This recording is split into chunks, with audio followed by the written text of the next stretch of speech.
You people need to learn your place. 3 words, actually. 3 little words spat like a casual fact, and in less than an hour, everything this man thought he'd built would come crashing down around him. What he didn't know was that the woman he was aiming to humiliate was not a random traveler. She was the one person who could flip his world off with a single phone call, and she'd been sitting quietly beside him the whole time. Act 1. The Quiet Passenger. My name is Lena Ortiz, founder and CEO of Horizon Air. I don't fly undercover often, but when I do, I dress like everyone else on the plane. Hoodie, jeans, sneakers, blend in, observe, take notes. Call it fieldwork. You learn more about people when they don't know you can change the rules of their game. Trust me. On that morning, I booked the worst seat on purpose, middle of premium economy. Because if the goal is to hear what people really think when they think no one important is listening, you have to remove every luxury that might tip them off. Across the aisle was Mark Hargrove. Sharp suit, louder-than-life voice, the kind of man who leaves a scent of money in a room.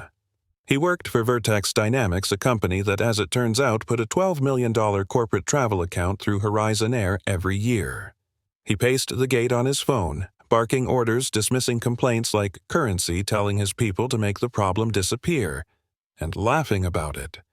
I'd heard whispers, staff reports, small notes from flight attendants about folks like him. Today, I was seeing one in person.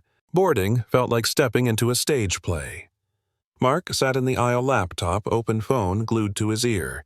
He moved like a man used to being obeyed, elbow claiming both armrests as if territory could be planted.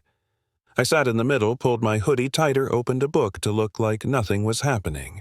People watched without watching, scrolling, waiting for their small personal dramas to resolve. That's the trick with entitlement. It performs best when the audience looks away. Act 2. The Escalation. At first, it was small, passive-aggressive theater. Mark ordered 2 meals and decided mine for me because apparently my taste was a policy violation. He sighed theatrically when the seat got in his way, nudged the laptop a fraction so I'd feel it muttered about people who don't understand real business. You know the type, the ones who treat public space like private property. The cabin noticed. A woman behind us, a travel blogger, tucked her phone out of sight at first, then started recording.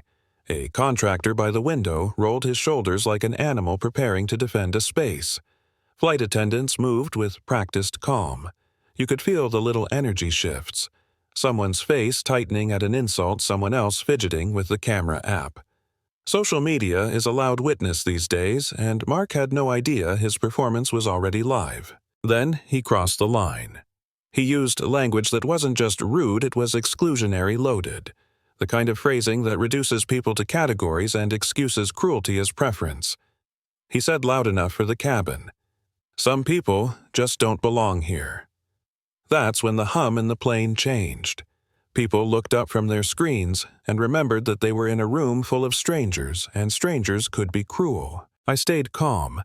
I watched him watch me, cataloging his arrogance like a scientist watching reaction. When he called me out, accused me of trying to bait him, suggested I was there for a lawsuit or some cheap publicity stunt, the cabin leaned in. The travel blogger's live feed grew viewers. The contractor who'd kept to himself earlier, he spoke up softly at first, then with firmness. "That's enough," he said. "You're being cruel." Mark doubled down. Wine loosened whatever restraint he had left, and words spilled.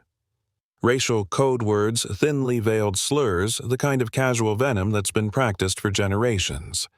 That phrase, "You people," landed like a punch. When someone uses that construction, it's not just an insult, it's a declaration, you are less. The plane went quiet in a way no one plans for. Act 3. The Reveal. This is the moment people love in movies, the reveal. But real life doesn't need lights and fog machines. I stood up slowly, and I spoke plainly. My name is Lena Ortiz. I'm the founder and CEO of Horizon Air. I let my business card show embossed, small, very real. The card read what the card read: authority, responsibility, the kind of financial number that makes procurement departments sit up. Mark's face changed the way a man's face changes when he realizes he just stepped in quicksand. The machine that had carried his smirk shifted. Flight attendants who had managed his little tantrum all flight suddenly had proof that the man they had tolerated in patience had been brutal in plain sight. My assistant canceled Vertex's corporate booking that afternoon. $12 million in annual revenue. Gone with one calm phone call. No spectacle, no revenge performance, just corporate consequence delivered with procedural precision. And then the rest happened like dominoes. The blogger's live feed exploded. Clips spread to newsrooms. His boss called in the kind of voice that dissolves status into silence. He was escorted off the plane by security when we landed. The airline processed incident reports, and the company he represented began what companies always do when a public wound appears: retract, apologize, reorganize.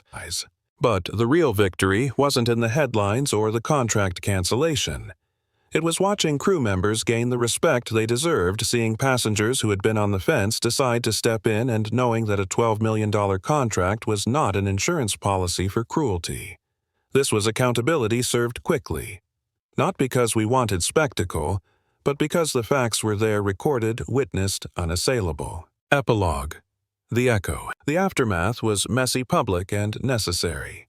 Vertex had to answer shareholders.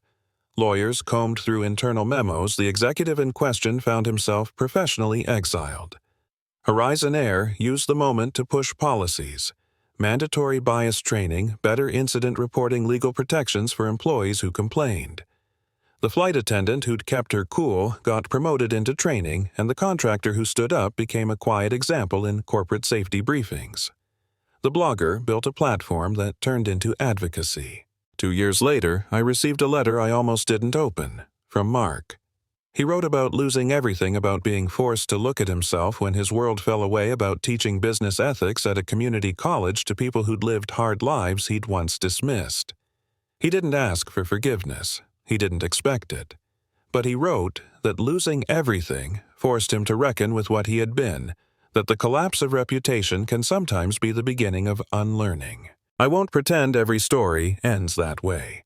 Sometimes consequences don't teach, and sometimes public shaming just creates new bitterness. But on that flight, with a dozen witnesses and 1,000 viewers online, something changed. Not just for one man, but for the crew who had to face that kind of hostility day in and day out. The choice I made that afternoon was simple: use the leverage I had to protect people who had none in that moment. So where does that leave us? Power isn't just what you can demand. It's what you choose to protect, and accountability isn't vengeance, it's an invitation to change. I think that's the point. Not to relish another person's ruin, but to insist that dignity matters enough to act when you see it stripped away. Call to action. Now, I want to hear from you. Do you think the outcome was fair, or is there a line between accountability and humiliation? Have you ever been in a situation where someone used their status to silence or shame you? And what did you do? Drop your story in the comments. Be honest, be brave, and if you think more people should hear this, share the video. If you believe workplaces and public spaces need better protections, say so. Tell us what you think justice looks like in moments like this. Your voice matters, and sometimes the smallest witness becomes the loudest change.